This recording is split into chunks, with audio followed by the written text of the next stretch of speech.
I don't know. How are we doing this evening? Doing great. Thanks for having me. Absolutely. So you've coached in environments like this. Obviously, the blue and the red, it doesn't matter if it's GPS or McCallie, it's still the blue and the red in this rivalry.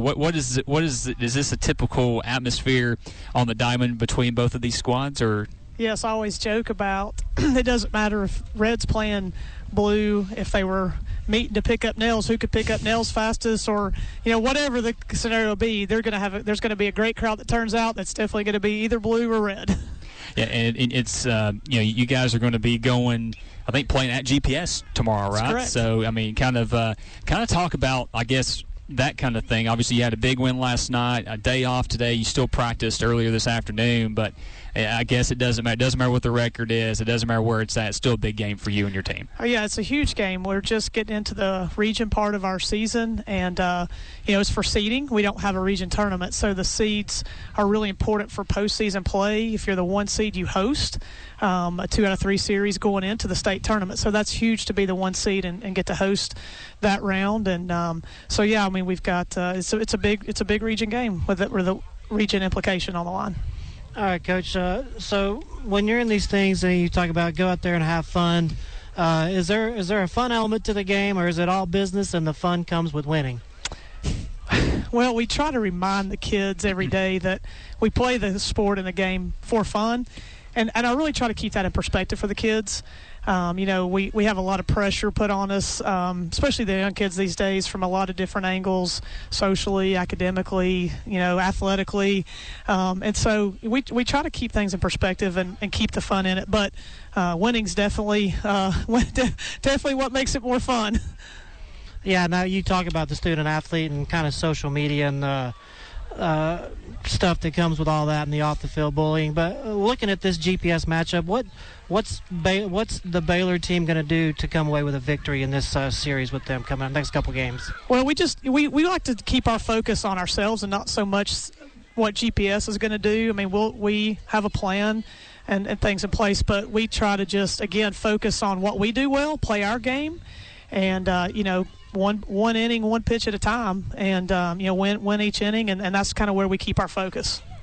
Now, as far as, you mentioned, obviously these are big, in region/district games, however you want to classify it. But so, obviously a lot of success for you and your team going outside of, your core group of opponents during the season for the seeding in the postseason. Mm-hmm. Is there a challenge in finding like non-region/district opponents outside of your region? Because obviously, you look at the success and people are like, I don't want any part of that. But do you see any kind of, I guess, difficulties with that for you guys? Yeah, sometimes, thankfully we've built a pretty good rapport with, a lot of our local schools, and softball kind of has a tendency to, the softball community in Chattanooga has a lot of relationships built in. So, a lot of coaches and teams will, want to play. Now, sometimes principals and administrations will put restrictions on playing private schools. But, for the most part, we don't have trouble getting games. And then we like to travel. Murfreesboro's real strong in softball. We like to go up that way and up to Knoxville just to try to, get some tougher opponents on the schedule as well. Yeah, like I said, this area has always been, in my day, just a hotbed for softball, especially for the state. And you, like I said, Jeff was saying before he brought you on, you got national recognition. What kind of things have to fall in place for you to receive the national recognition you did receive as Coach of the Year? Well, sure. I've had incredible staff along the way. Susan Ross has been with me for 19 seasons now. And then I actually have a former player, Crosby Huckabee, that was a 5-year superstar for us, went on and played 5 years at Georgia Tech, got an extra year with the COVID year. And so that's been really neat having her back in the dugout with me from the coaching side for the last 2 years as well. So I'd be remiss to say if this was, all on me. It's certainly not. And, I've been so fortunate to have incredible student athletes and some just remarkable players, that's been it's made my job really easy, made me look really good. The administration here at Baylor has been super supportive through the years. And it's just, it takes all of that, to have a program and sustain success. Yeah, for sure. We had Coach McDowell on right before we brought you on, and Justin asked him, the academia side of, being a coach. Obviously, out here, and wins and losses is important, but it starts in the classroom, right? Because you can't get on that field if you're not doing well in the classroom. So kind of talk about just your the way you approach things as well, from the academic side here at Baylor. Yeah, sure. I went to Baylor, and Baylor changed my life, opened a lot of doors for me, and I wanted to share that experience with the young ladies that I coach, not only on the field, but it starts during the school day. And I think the longer that I coach, the more important I realize those things are way more important than what we're teaching on the field. Holding the kids accountable, to do the right thing, take care of their academic classwork first and foremost, and then just kind of mentoring these young ladies into, being more than a softball player.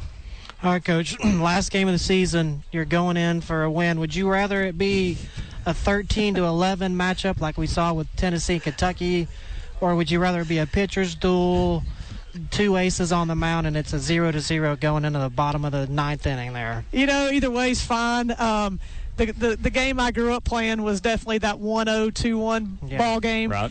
And I loved. And it took me a little bit in that transition, several years back. But I know for the fans, this game is super exciting now with the home runs and the more scoring. And I've really enjoyed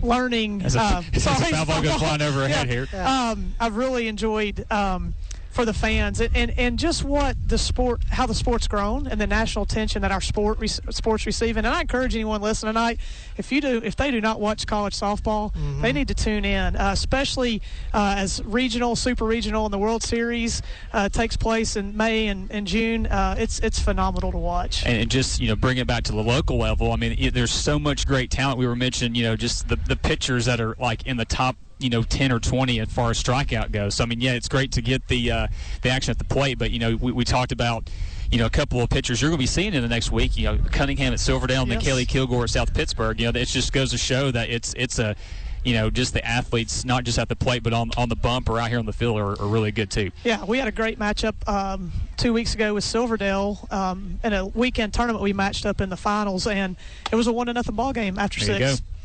So those games still exist because you're talking. We had Avery Shamblin on the mound that's going to Memphis, and we gave up an unearned run in the first, and that was the difference of the ball game. Cunningham was on, Shamblin was on, and it was an old school fun softball game. I hadn't been a part of one of those in a while. It was fun. Is there any challenge with the kind of day-to-day grind of the sport where you have games every day, every few days? Is there a difference to how you manage your team from day to day or kind of keep their level, whether you're playing a GPS or whether you may be playing a lesser opponent, how you kind of keep your team at the same level? Yeah, and I think that's something in managing the team you have to be real aware of and really in tune to your players and what they have going on outside of the 2 hours of softball every day. And, there's a different way to keep the kids motivated and rested and feeling good, but anytime we're going to, hit the field against the blue team, coaches don't have to do a whole lot of motivating, right. So it's pretty fun. That's awesome. Well, Coach Smith, I want to thank you so much for coming over here and taking the time to come talk to us. She's in enemy territory over here, too. So that's a good point.